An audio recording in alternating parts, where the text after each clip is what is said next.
Hello students, मैं हूं मनीष शंकर तिवारी और आप लोग देख रहे हैं ई क्लासेस बाय मनीष सर। हम लोग कर रहे हैं सामाजिक विज्ञान विषय के रिवीजन के अंतर्गत फेज़ 1 में ये आखिरी वीडियो है संघवाद।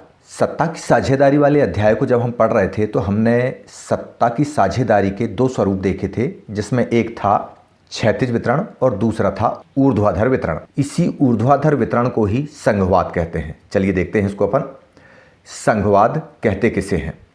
तो सत्ता के ऊर्ध्वाधर वितरण को संघवाद कहते हैं, जिसमें सरकार के दो या दो से अधिक स्तर होते हैं।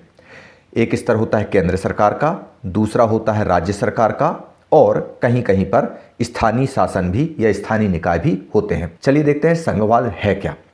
संघवाद क्या है, इसके बारे में आप लोगों ने बेल्जियम और श्रीलंका की जब सत्ता की साझेदारी वाले अध्याय को देखा था, आपने देखा था कि बेल्जियम में संघीय शासन व्यवस्था होती है, क्योंकि वहाँ पर केंद्र सरकार ने अपने अधिकारों को राज्य सरकार के साथ में साझा किए हुए थे। जबकि हम श्रीलंका में देखते हैं तो वहाँ पर सिंघली बहुसंख्यकवाद के कारण एकात्म शासन व्यवस्था हमको दिखाई देती है।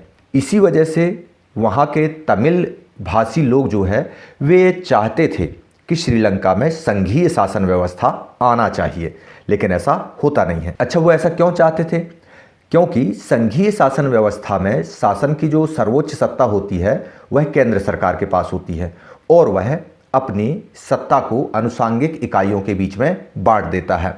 जैसे कि ये आपको दिखाई दे रहा है कार्यपालिका, विधायिका और न्यायपालिका। अर्थात ऊर्ध्वाधर वितरण के आधार पर सत्ता की जो सर्वोच्च संस्था होती है वह होती है केंद्र सरकार, और केंद्र सरकार क्षैतिज वितरण के माध्यम से सत्ता का बंटवारा कर देती है।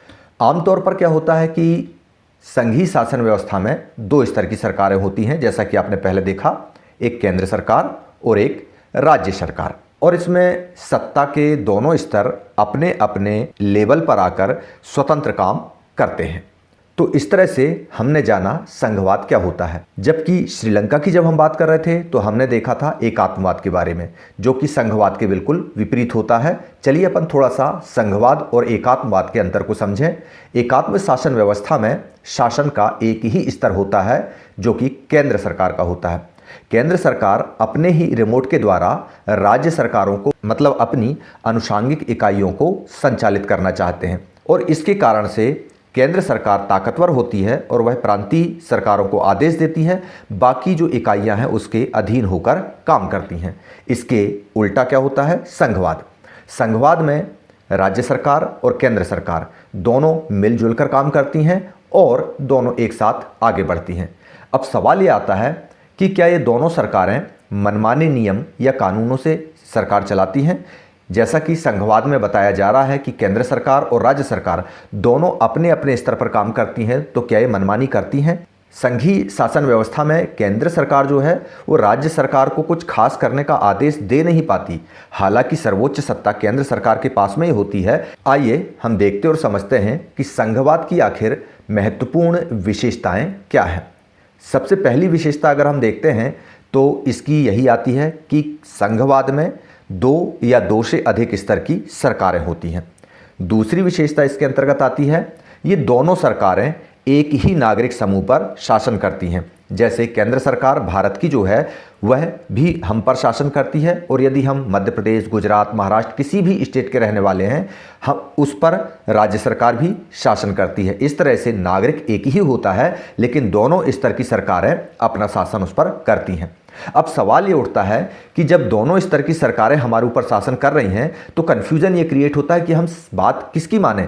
तो इसके लिए बाकायदा कानूनों का विभाजन होता है, विषयों का विभाजन होता है, जो कि भारत के संविधान के द्वारा किया जाता है कि केंद्र सरकार किन विषयों पर काम करेगी और राज्य सरकार किन विषयों पर काम करेगी। कुछ ऐसे विषय भी होते हैं जिन पर केंद्र सरकार और राज्य सरकार दोनों मिलकर काम करती हैं। तो इस तरह से ये प्रारंभिक 3 विशेषताएं हमने देखी। इसके बाद हम देखते हैं चौथी और महत्वपूर्ण विशेषता। जैसा कि संविधान सभी सरकारों को अपने अपने स्तर पर काम करने के लिए विषयों की सूची उपलब्ध कराती है, उनको शक्तियां प्रदान करती है, लेकिन अगर कोई सरकार संविधान में संशोधन कर ले तो क्या होगा?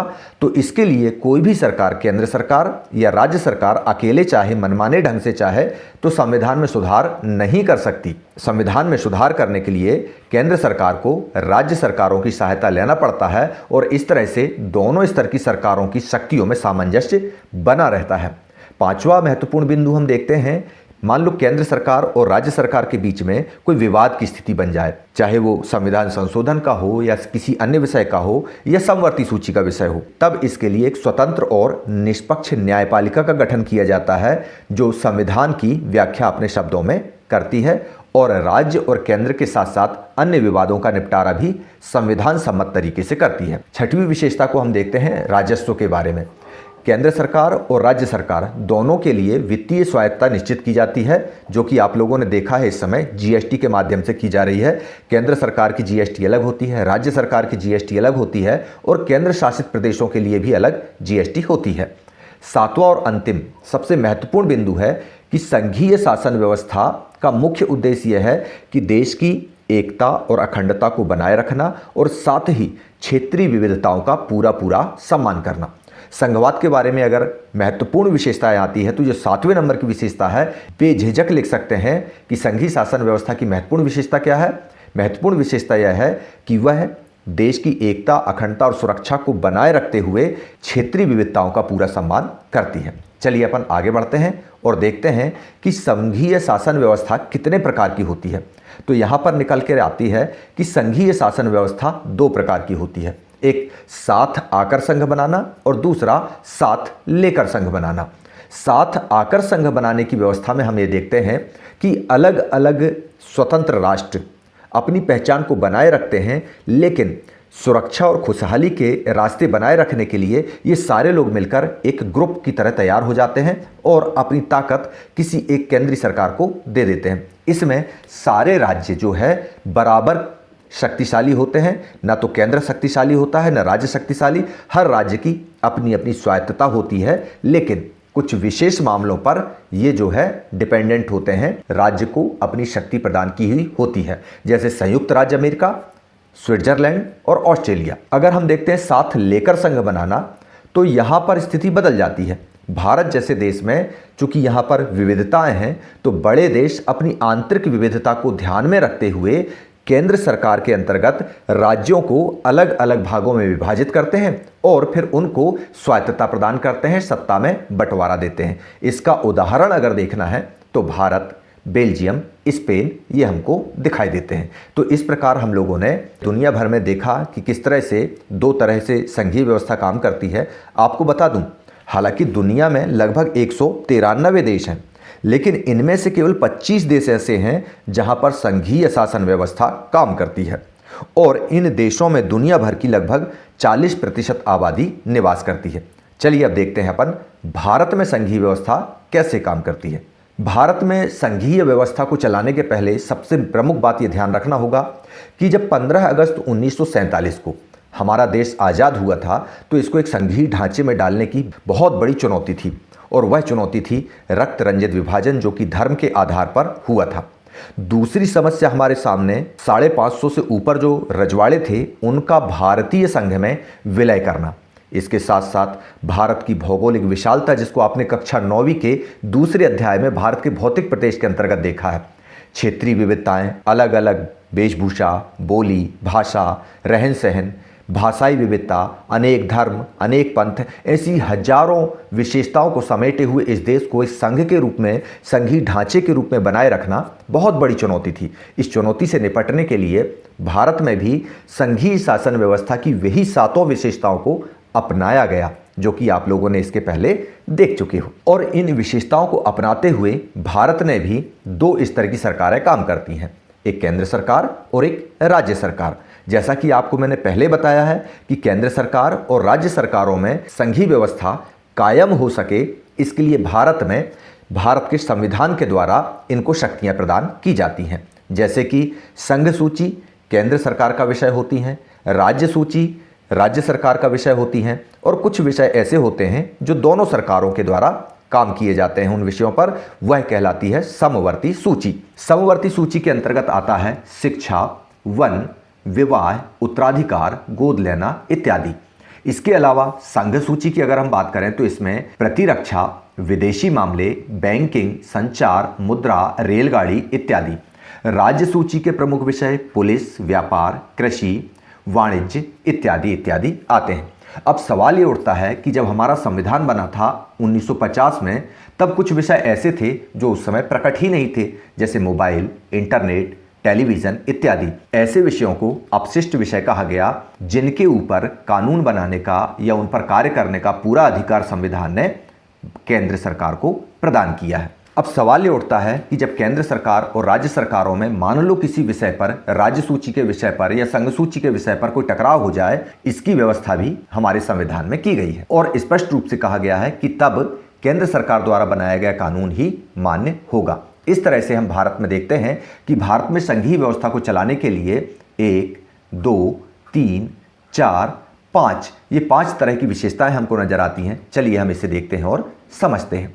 सबसे पहले हम देखते हैं भारत में विशेष राज्य का दर्जा देना, मतलब ऐसे राज्य जिनकी अपनी संस्कृति है, अपनी भाषा है, उसको बचाए रखना है। जैसे बेल्जियम के संदर्भ में सामुदायिक सरकारें बनी थी, ऐसे ही हमारे नॉर्थ ईस्ट के अरुणाचल प्रदेश, असम, नागालैंड, मिजोरम, जिनकी अपनी एक विशेषता है, अपनी संस्कृति है, अपने एक एथनिक कोरम में वो लोग रहते हैं, उसको बचाए रखने के लिए विशेष राज्यों का दर्जा इनको प्रदान किया गया है अनुच्छेद 371 के अंतर्गत। इसके बाद हम देखते हैं केंद्र शासित प्रदेश।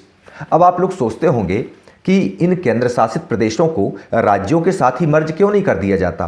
तो इसका कारण है, इतने बड़े नहीं होते कि इनको अलग से एक राज्य का दर्जा दिया जाए, क्योंकि इनका आकार छोटा होता है और उस छोटे से भौगोलिक क्षेत्र के अंतर्गत ये अपनी ऑर्गेनिक फीचर लिए रहते हैं, मतलब इनकी अपनी निजी विशेषता होती है और उस विशेषता को, उस फीचर को, उस कल्चर को बनाए रखने के लिए केंद्र सरकार क्या करती है, केंद्र शासित प्रदेश घोषित कर देती है, ताकि इनकी भी संस्कृति, इनकी भी मान्यताएं जो है वह संरक्षित और सुरक्षित रह सकें। इसके लिए जरूरी होता है केंद्र शासित प्रदेशों का निर्माण करना। इसके बाद हम देखते हैं संविधान में संशोधन।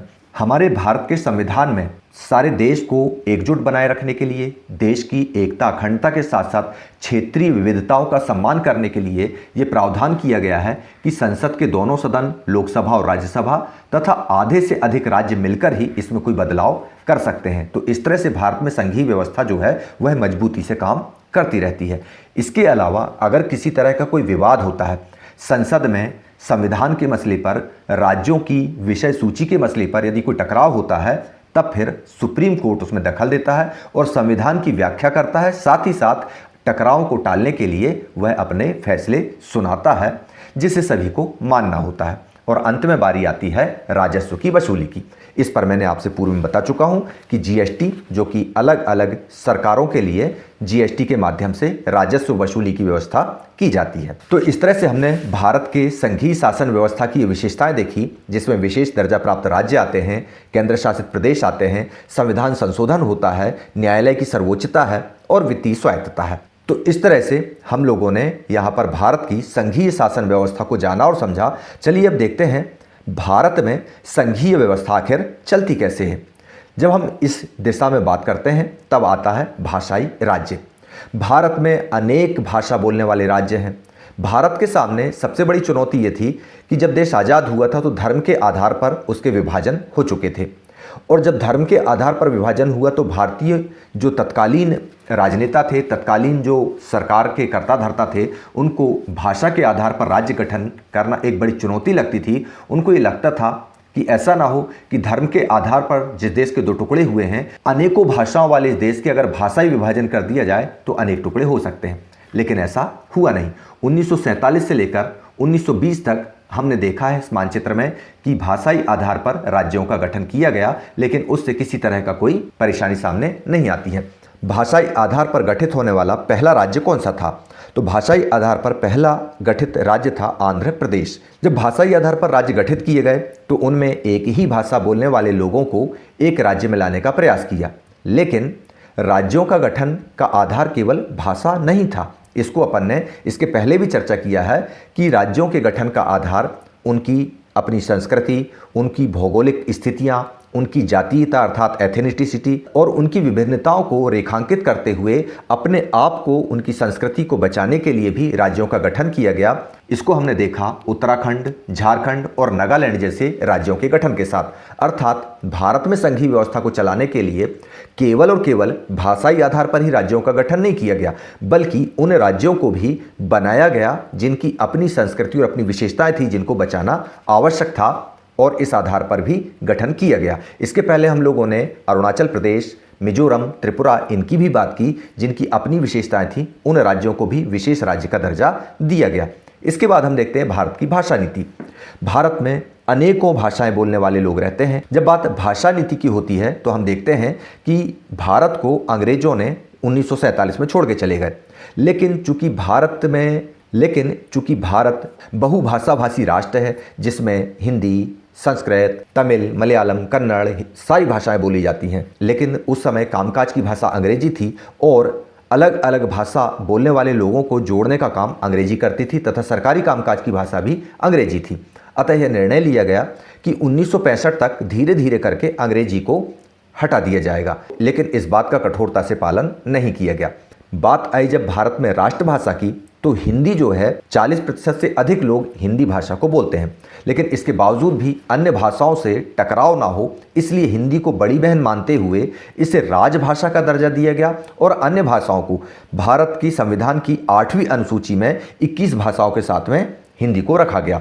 अतः भारत की 8वीं अनुसूची में हिंदी सहित कुल 22 भाषाओं को दर्ज किया गया है। अगर हम भाषाओं की बात करते हैं तो भारत में सबसे ज़्यादा हिंदी के बाद बांग्ला एक ऐसी भाषा है जो सबसे ज़्यादा बोली जाती है। इसके अलावा हमारे पड़ोसी देश जो नेपाल है, वहाँ की जो नेपाली भाषा है, उस भाषा को भी भारतीय संविधान की 8वीं अनुसूची में उसे एक भाषा के रूप में दर्ज किया गया है। इस तरह से हम देखते हैं कि भारत के सामने प्रमुख चुनौती भाषाई आधार पर राज्यों के गठन और केंद्र सरकारों द्वारा हिंदी को राजभाषा का दर्जा दिए जाने की थी, लेकिन उस समस्या को बहुत अच्छे से सुलझा लिया गया और इससे कोई बड़ा तनाव नहीं हुआ। तमिल, तेलुगु या अन्य भाषा बोलने वाले लोगों की थोड़ी बहुत आपत्तियां जरूर आईं, लेकिन इससे कोई बड़ा तनाव नहीं हुआ।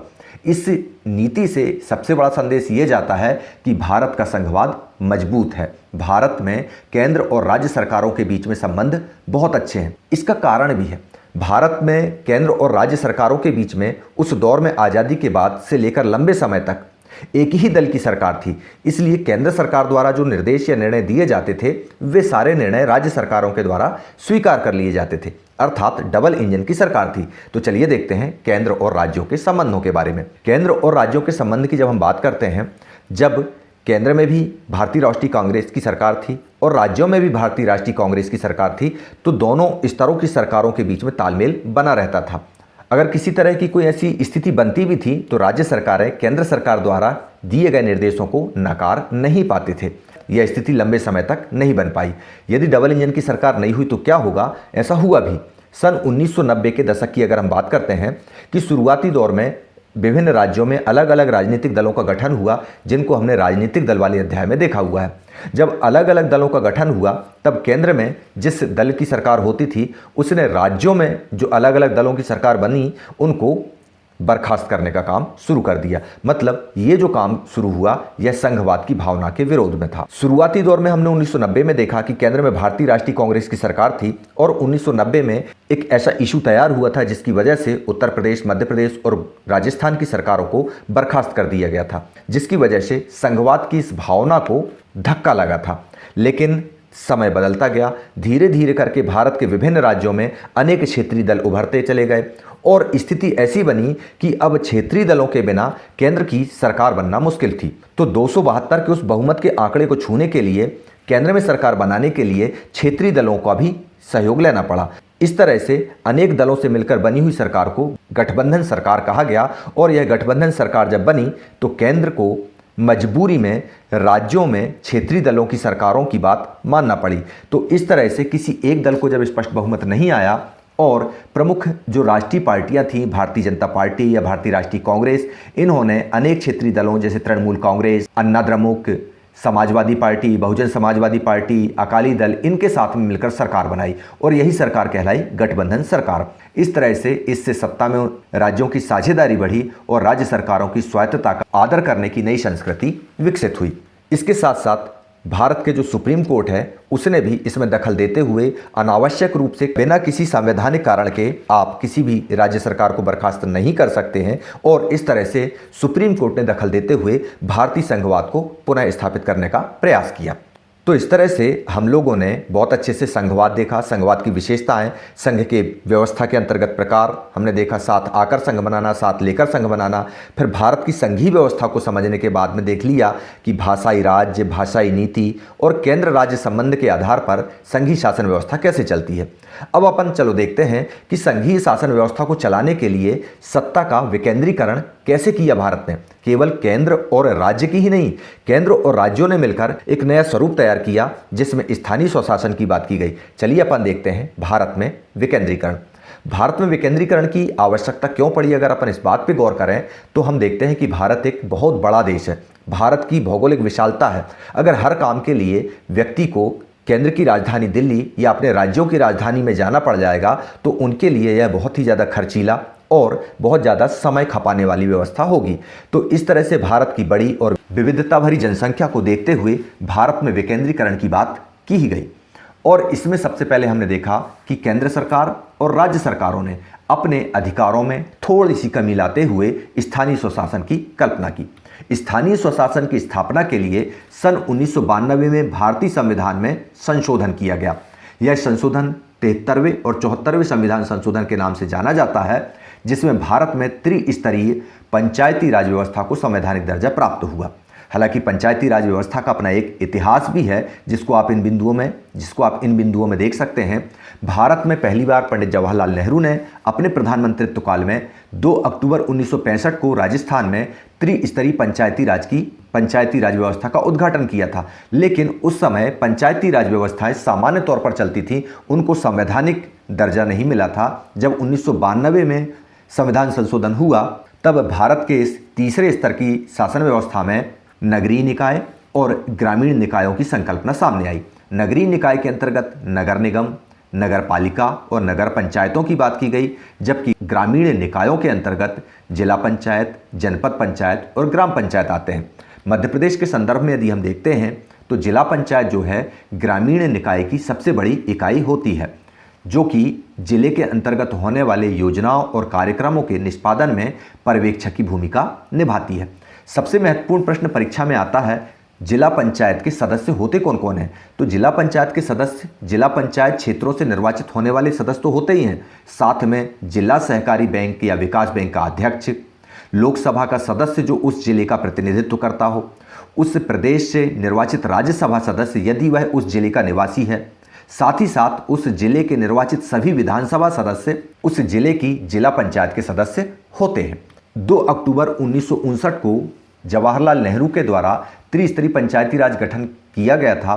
उनको बहुत ज़्यादा अधिकार प्राप्त नहीं थे, लेकिन जब 1992 का संविधान संशोधन हुआ तब नियमित चुनाव कराना एक संवैधानिक बाध्यता हो गई और चुनाव कराने के लिए राज्य चुनाव आयोग को निर्देशित किया गया। अब राज्य चुनाव आयोग के निर्देशन में, उसके मार्गदर्शन में, उसके द्वारा बनाए गए नियम और कानूनों के आधार पर चुनाव कराए जाने लगे।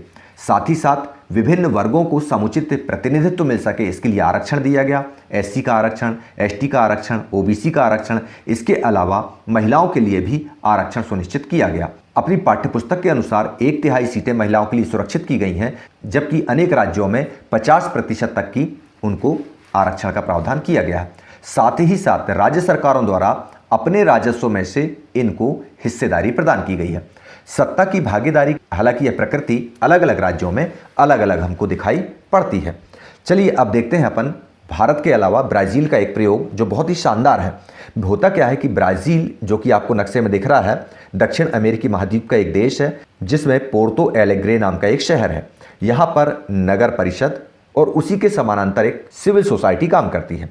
नगर परिषद हालांकि अपना काम करती है, साथ ही उसके समकक्ष स्थापित समानांतर संगठन जो कि सिविल सोसाइटी का काम करता है, वह स्थानीय निवासियों के साथ में वास्तविक फैसले करने का अधिकार रखता है।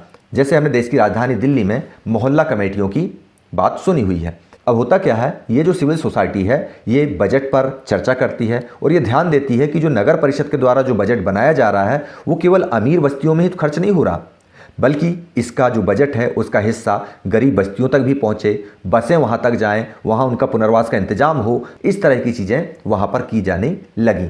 और जब इस तरह की चीज़ें आईं तो सारे शहर के बजट को तैयार करने के लिए सिविल सोसाइटी अपनी भागीदारी करने लगी। शहर को अनेक छोटे छोटे भागों में बांटा गया, जैसे हम लोग हमारे यहाँ पर इनको वार्ड बोलते हैं, ठीक उसी तरह से पोर्तो एलग्रे में किया गया। इन वार्डों में अलग अलग बैठकें होने लगी, जिस तरह से हमारे यहाँ ग्राम सभा की बैठकें होती हैं ठीक उसी तरह से वहाँ पर सिविल सोसाइटी की बैठकें होने लगी और पूरे नगर का अलग अलग वार्डों में बजट तैयार होता और उस बजट को तैयार करके उसको नगर परिषद को भेजा जाता। इन प्रस्तावों को नगर परिषद देखती और उस पर अंतिम फैसला लेती और इस तरह से ब्राजील में सत्ता के विकेंद्रीकरण को हर आदमी तक पहुंचाने का प्रयास किया गया। हालांकि हमारे देश केरल में भी कुछ इलाकों में इस तरह के प्रयोग किए जा रहे हैं ताकि आम लोगों के द्वारा भी अपनी बस्तियों के विकास की योजना तैयार की जा सके।